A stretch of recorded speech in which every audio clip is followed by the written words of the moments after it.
Welcome back to part 2. In the previous episode, we stripped the bike down in order to gain access to the top of the engine. We removed the valve cover and inspected the valve train. In this episode, we're going to measure the valve clearance, so if you're interested, stick around.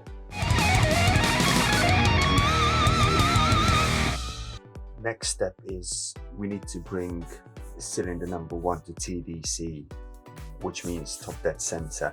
Cylinder number 1 is the left hand cylinder as you're sitting on the bike, so it's this one over here. And before we can bring cylinder number 1 to TDC, there's these two caps we need to remove. Behind this cap there's a bolt, and we need to get access to that in order to be able to rotate the crankshaft. Under this little cap we are able to see the timing marks on the engine housing and the flywheel. Now, to remove these two caps, there's a very special tool that you need to use, which you can only buy from Yamaha, and it's stupid expensive. Alright, don't use a screwdriver, because as you can already see here, the previous owner has buggered up this little plastic cover. Best to use this special tool. This shouldn't be very tight because it is sealed on an O-ring, as you can see here. Same goes for the other one.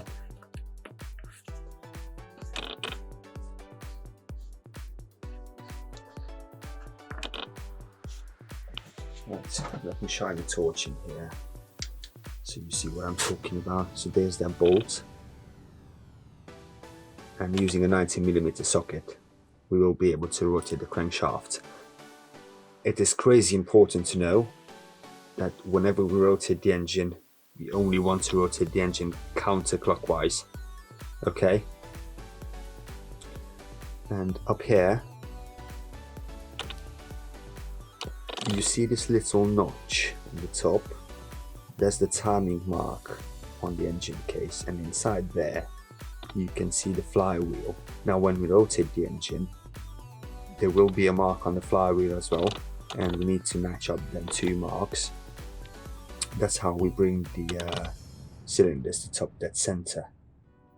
Now, one thing that we need to know is on every 2 rotations of the crankshaft there is 1 combustion cycle on each cylinder, which means if I rotate the crankshaft and I get to line up the timing mark, that doesn't mean that cylinder number 1 will be on top dead center on a compression cycle, and we need to be on top dead center on a compression cycle only because we need the 2 cam lobes on the intake and exhaust camshaft to be facing opposite each other.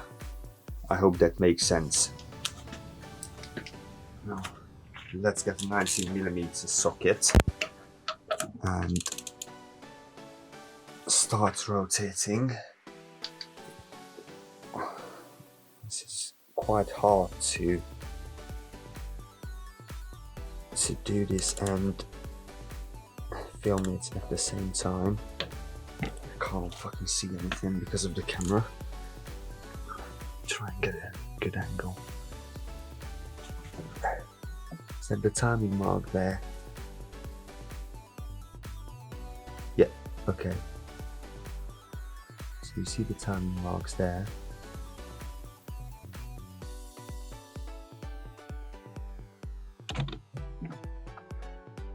And now we need to check the cam lobes. So the exhaust cam is facing this way and the intake cam is facing that way, which means we were quite lucky with minimum rotation of the crankshaft we reached top dead center. Just for demonstration purposes, I will rotate another 360 degrees until I get to the timing mark again, and we'll check the position of the cam lobes. It's very hard to see what's happening here because I'm looking through the camera screen.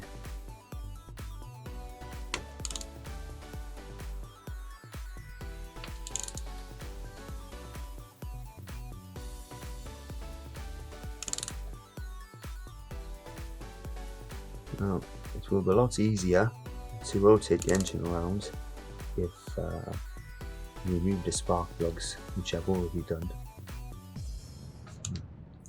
I think we're there. Yeah. Okay. So the timing marks are lined up again, but if we have a look up into the cylinder head, you see the intake cam is facing this way and downwards. It's already touching the valve, and same for the exhaust cam.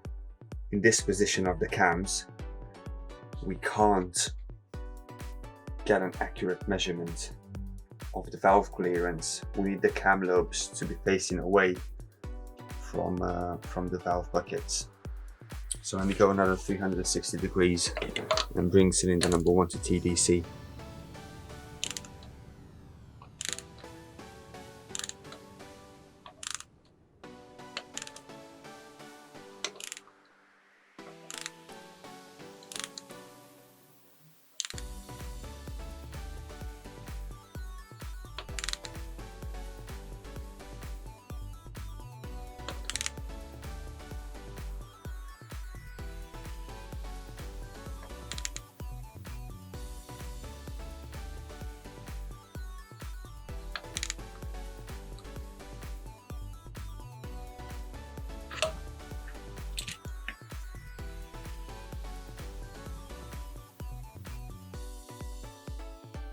Right, okay.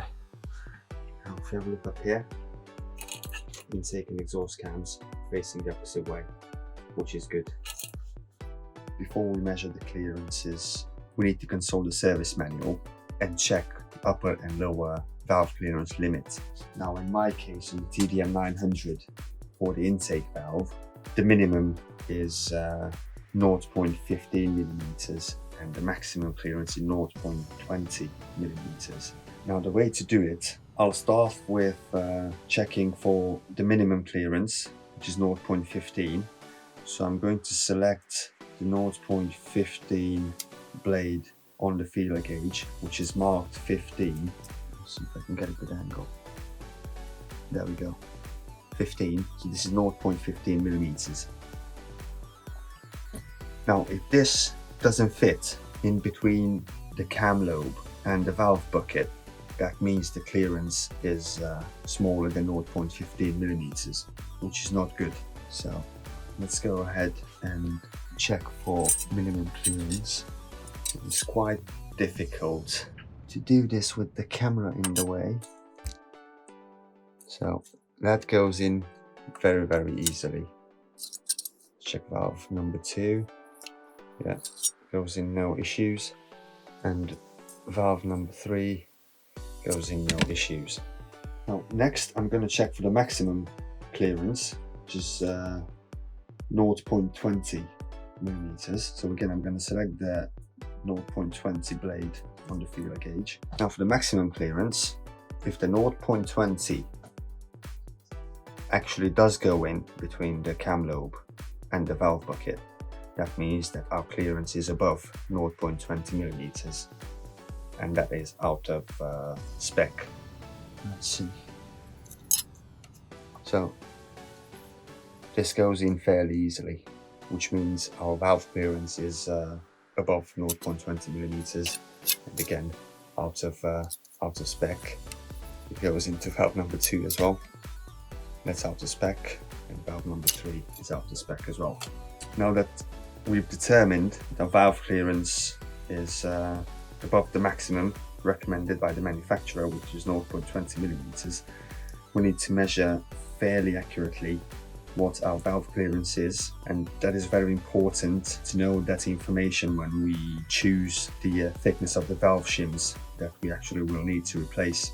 So the way to do it, I will check for 0.21, and there is no 0.21 blade So we have to add them up, and I will do 0.15 plus 0.06, which adds up to 0.21.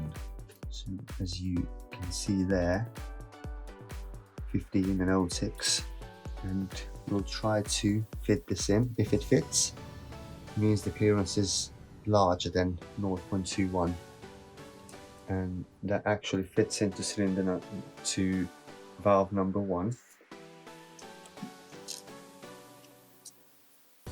Goes into valve number 2, and intake valve number 3, it doesn't go in. At least it goes, now it doesn't go in, which means our clearance is 0.20. Now it's very important to make a note of that. I'll put all the measurements on the screen. Now we're going to go up to 0.22, and again we're going to have to make up 0.22 using the 15 blade and the 07 blade.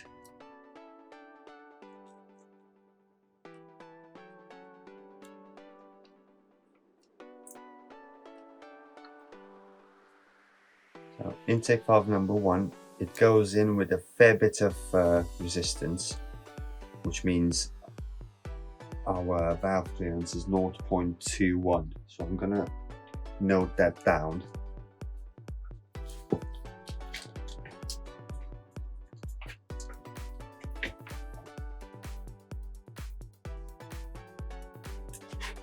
Check intake valve number 2.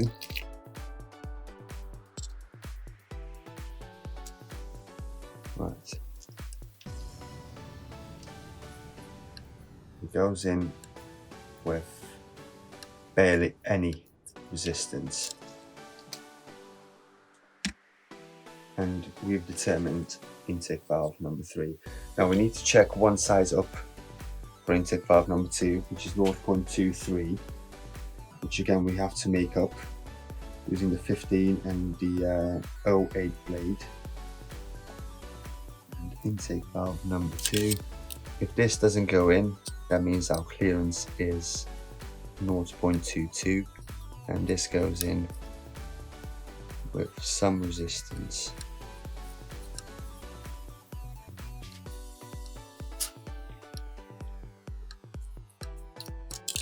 Right, let's check 0.24. So I use again the 15 and the 09, or I can use the 20 and 04. See if it actually fits. If it doesn't, then we'll go with 0.23.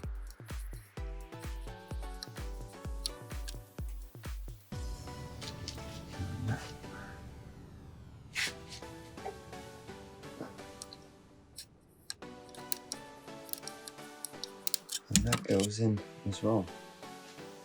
Let's do 0.25.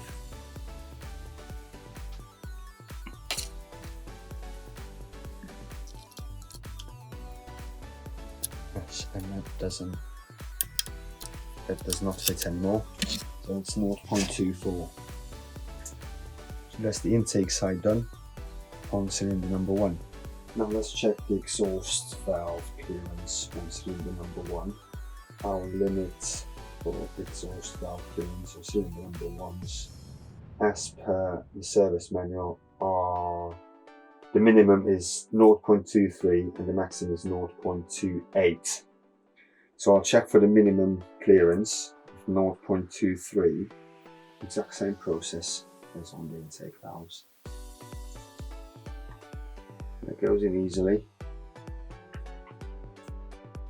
and that goes in, which means our clearance is not too small. Now I'll check for the maximum, which is 0.28, so I use the 20 and the 08. If this goes in, that means our clearance is too big. It's above the manufacturer's spec. And I can't fit that in. And I can't fit that in into valve number 2, which means we are in spec. Let's try 0.24. And that goes in with a fair bit of resistance.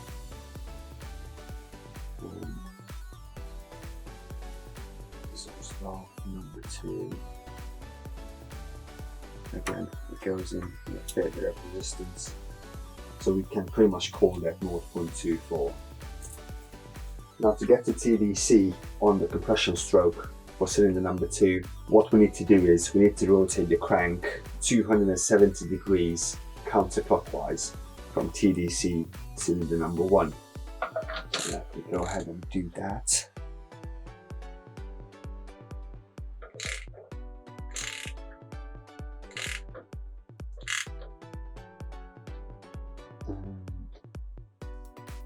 And there. I'll check the clearances and I'll speed this up. The process is exactly the same as for cylinder number 1.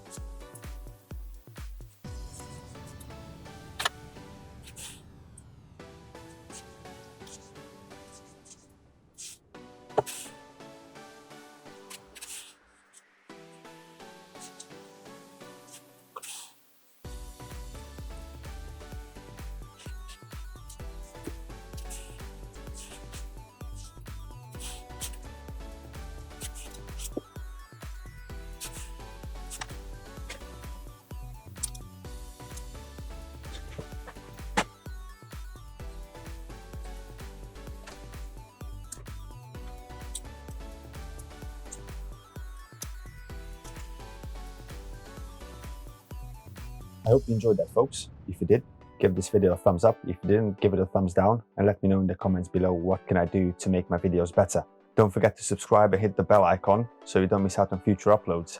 As always, take care, and I'll see you in a bit. Nander out.